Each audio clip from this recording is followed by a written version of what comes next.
Lisa was born in a small village in Bungoma. Life was not easy for her even when her parents were alive, but at least there was warmth in their small home. Her mother used to sit by the fire in the evenings roasting maize, and her father always tried his best to provide something to eat, even when the land gave little.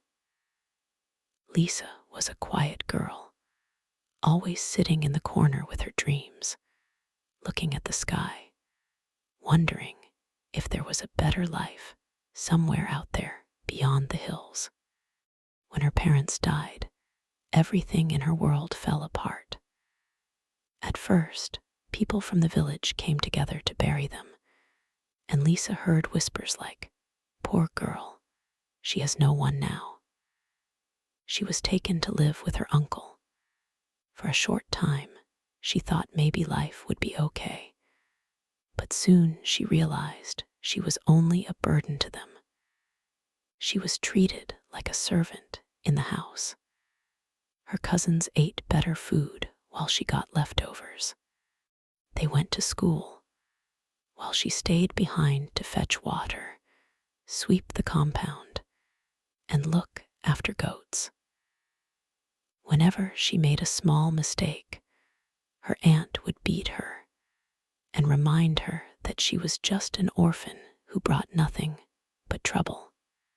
After some time, she was sent to another relative, then another. In each home, it was the same story. They didn't want her for love, they wanted her for work. Lisa cried many nights into her pillow, feeling abandoned by the whole world. She asked herself why God had taken her parents so soon. The thought of living like that forever made her heart heavy, until one day she decided she could not take it anymore. She was about 15 when the decision formed clearly in her mind. She would leave Bungoma. She didn't know where she would go, but she had heard stories of Nairobi. People said it was a place of opportunity, a place where someone could make something of themselves if they worked hard enough. The fear of the unknown was big, but the pain of staying was even bigger. One morning, after being shouted at for something small, Lisa wiped her tears and whispered to herself, "I will not live like this anymore. I will go." She didn't even have transport money. She only had a small bag with 2 dresses and a torn sweater.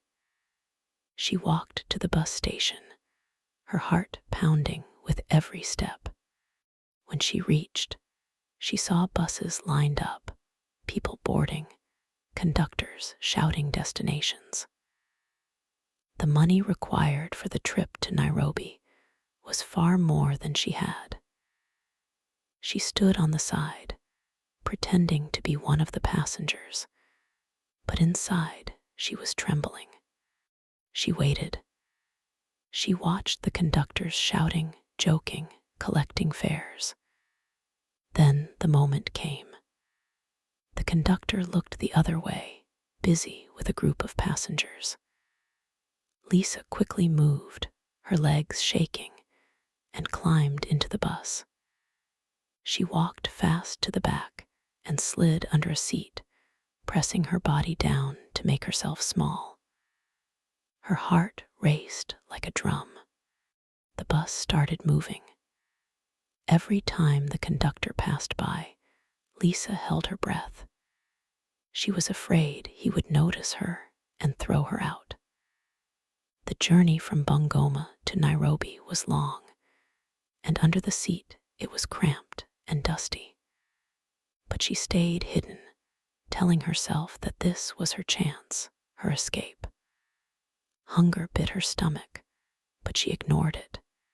She just closed her eyes and imagined reaching Nairobi, the city she had only heard about. Hours passed, and finally the bus rolled into Nairobi at night. When the passengers got off, Lisa waited until the bus was almost empty, then crawled out and stepped into the city for the first time. The lights were bright, the noise was everywhere, and people moved in all directions. For a moment, she was filled with wonder. She had made it. She was free. But her happiness faded quickly when she realized she had nowhere to go. She didn't know anyone in Nairobi.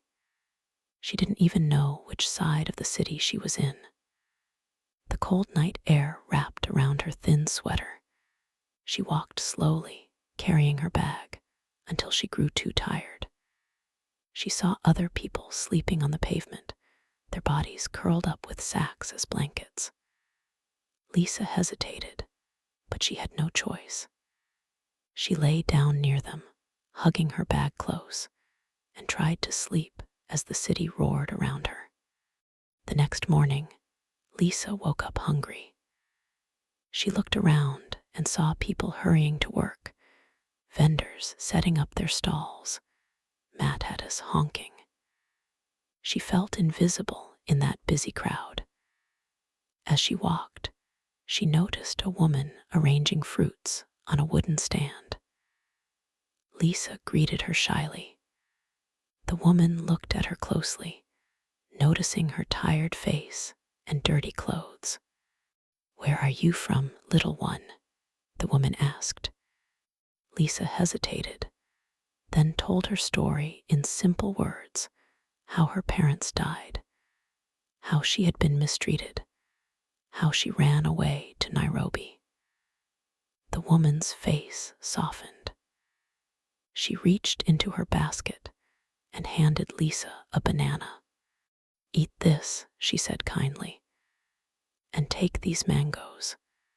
Try selling them to people passing by. Bring me back the money later. You can keep a little for yourself." Lisa's eyes filled with tears. It was the first kindness she had received in a long time. She thanked the woman and began calling out to people, "Mango, fresh mango." Some ignored her, but others bought. At the end of the day, she returned to the woman and gave her the money. The woman nodded and gave Lisa more fruits for the next day. This became Lisa's routine. Every morning, she came to the fruit stand, collected fruits, and went out to sell.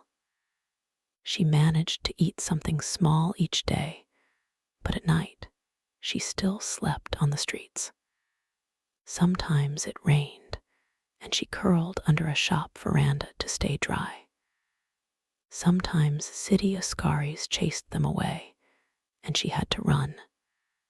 But she endured because she had hope. Weeks turned into months. Lisa was getting used to the struggle of Nairobi street life when one night her life took a sudden turn. She was sleeping as usual by the roadside when a shiny Mazda CX-5 pulled up nearby. She didn't pay attention at first, but then she heard the car door open. A young man stepped out and walked toward her. He was tall, well-dressed, with the smell of expensive cologne. He looked down at her and asked, "Why are you sleeping here on the street?" Lisa was afraid at first, unsure if he was mocking her. But something in his tone made her speak. She told him her story, the death of her parents, the mistreatment, the escape from Bungoma, the nights on the street, the fruits she sold during the day. The young man listened quietly, his eyes serious. Then he said, "You cannot live like this. Come with me. I will give you a place to sleep." His name was Nobert. He opened the car door for her, and she climbed in nervously. They drove through the city lights, past tall buildings and wide roads, until they reached his apartment. It was modern, with soft chairs, a big bed, and everything Lisa had never seen before. At first, Nobert was very kind. He gave her food, new clothes, and a bed to sleep in. He took her out sometimes, bought her small gifts, made her feel like she finally belonged. For the first time, Lisa felt love. Slowly, she fell for him. Their bond grew, and after some time, they did a small wedding. Lisa couldn't believe her luck. She, the orphan who had slept on the streets, was now a wife. When she got pregnant, she thought her joy was complete. She touched her stomach and whispered promises to her unborn child. She thought she had finally found family, a home. But things changed. Nobert began to show another side. It started with small insults, but they grew sharper. He would come home late, drunk sometimes, and call her stupid. He mocked her for being poor, for being an orphan. "You are useless," he spat one night. "That's why your parents died. You have nothing. You are nothing." Lisa cried quietly, hoping he would change, but it only got worse. Months passed, and Nobert's cruelty grew bolder. He started bringing other women into the house. Lisa, heavily pregnant, was told to sleep on the floor while Nobert laughed with his lovers in their bed. One morning, after he had spent the night with another woman, he ordered Lisa to cook breakfast for her. The woman looked Lisa up and down with disgust. "Ew, yuck," she said. "What kind of pregnant maid did you hire, Nobert?" They laughed, and Lisa's heart shattered. But she stayed. She had nowhere else to go, and she feared what would happen to her baby.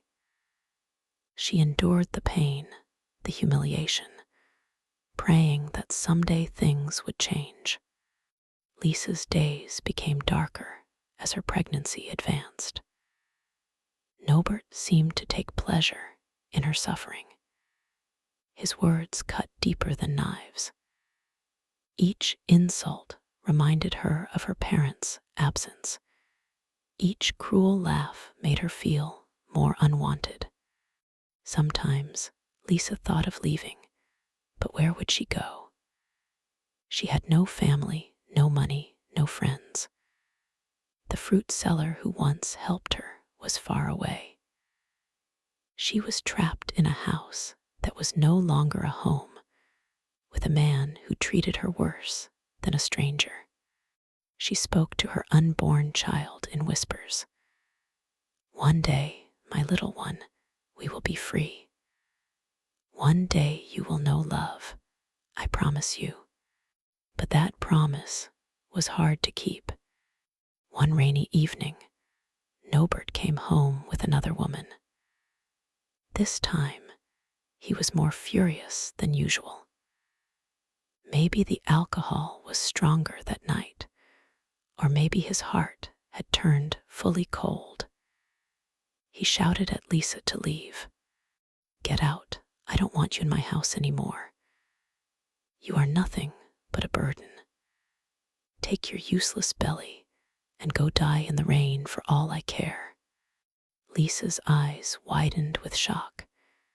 She pleaded, but Nobert pushed her toward the door. The woman laughed from the couch, enjoying the drama. And just like that, Lisa was out on the streets again. The rain poured heavily, drenching her clothes, chilling her bones. She walked slowly, hugging her belly, sobbing. The city lights blurred through her tears. Cars splashed water as they passed. People hurried by, not caring about a pregnant woman crying by the roadside. She sat on the curb, hopeless, shivering. she thought this might be the end. Then